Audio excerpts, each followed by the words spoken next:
Jadi step ada pada kurikulum seperti itu. Nah, terus yang keenam itu soal ini, evaluasi hasil belajar kita. Untuk yang apa namanya non formal terlebih dahulu ya, yang ini tuh berbasis portofolio mandiri atau juga per review di komunitas seperti itu. Nah, evaluasi itu bersifat opsional atau tidak seketat nilai akademis. Nah, itu tidak seketat dengan yang formal. Nah, kalau yang formal itu terstruktur, terus bisa berupa ujian praktik, terus ada juga kayak kritik seni, apresiasi seni seperti itu. Dan juga ada pemberian nilai di akhir evaluasi seperti itu. Terus kita lanjut ke poin selanjutnya. Ini ada kelebihan dan juga kekurangan dari masing-masing model. Nah, kita masuk ke model pertama dulu. Ini ada model yang tadi ya, yang non formal, yang digital, platform Illustrator.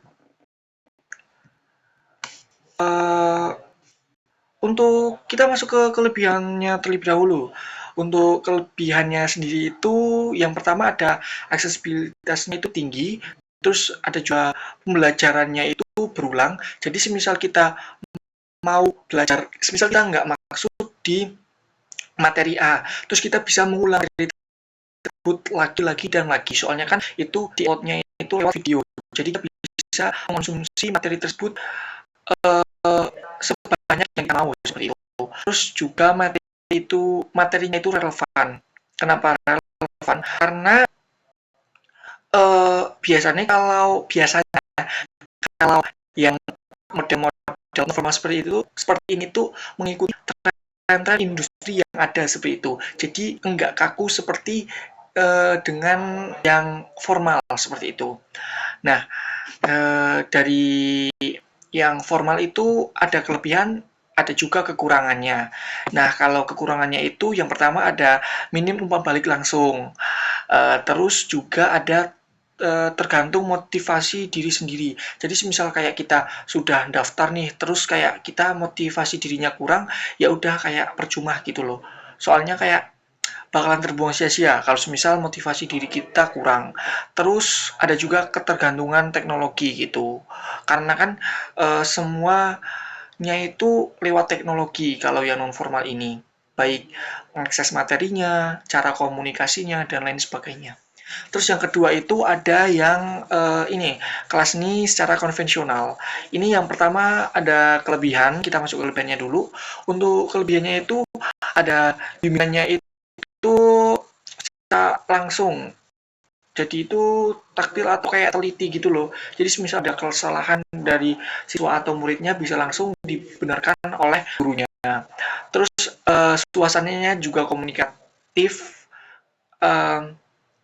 Karena kan ini bernganuan dua arah ya. Terus yang ketiga itu ada fasilitasnya itu secara fisik. Jadi di yang formal ini itu tuh siswa disediakan ruang, terus ada juga media, model hidup ataupun alat-alat yang lain itu secara fisik. Jadi experience-nya pun berbeda seperti itu. Nah, ada juga beberapa kekurangan. Yang pertama itu ada kaku. Nah, seperti yang udah dibahas tadi, untuk yang formal itu lebih kaku dikarenakan ini kan naungannya dari institusi pendidikan. Jadi masih terkait kurikulum, terus jamnya juga tidak fleksibel, juga materinya lebih kaku dan menurut saya ketinggalan zaman dan juga ketinggalan dengan tren-tren yang sedang beredar pada saat ini. Terus ada juga yang ini, keterbatasan geografis. Semisal kayak siswa-siswa yang tinggalnya itu di pedesaan yang terpencil seperti itu, kadang faktor ini mempengaruhi belajar mereka gitu. Jadi proses belajar mereka itu terganggu. Terus yang terakhir itu ada biaya lebih tinggi. Ya, umumnya kalau yang formal itu biayanya lebih tinggi dikarenakan kita mendapatkan experience secara langsung. Menurut saya seperti itu. Oke, kita lanjut ke bagian yang selanjutnya. Di sini ada kesimpulan dan juga rekomendasi. Yang pertama itu ada kesimpulan ya. Nah, kesimpulan dari materi yang tadi sudah saya paparkan itu ini, menurut saya baik platform Illustrase maupun kelas konvensional itu memiliki keunggulan dalam ini hal yang masing-masing seperti itu loh. Kayak keduanya itu saling melengkapi. Sebenarnya ini Illustrase itu unggul dalam hal fleksibilitas, efisiensi,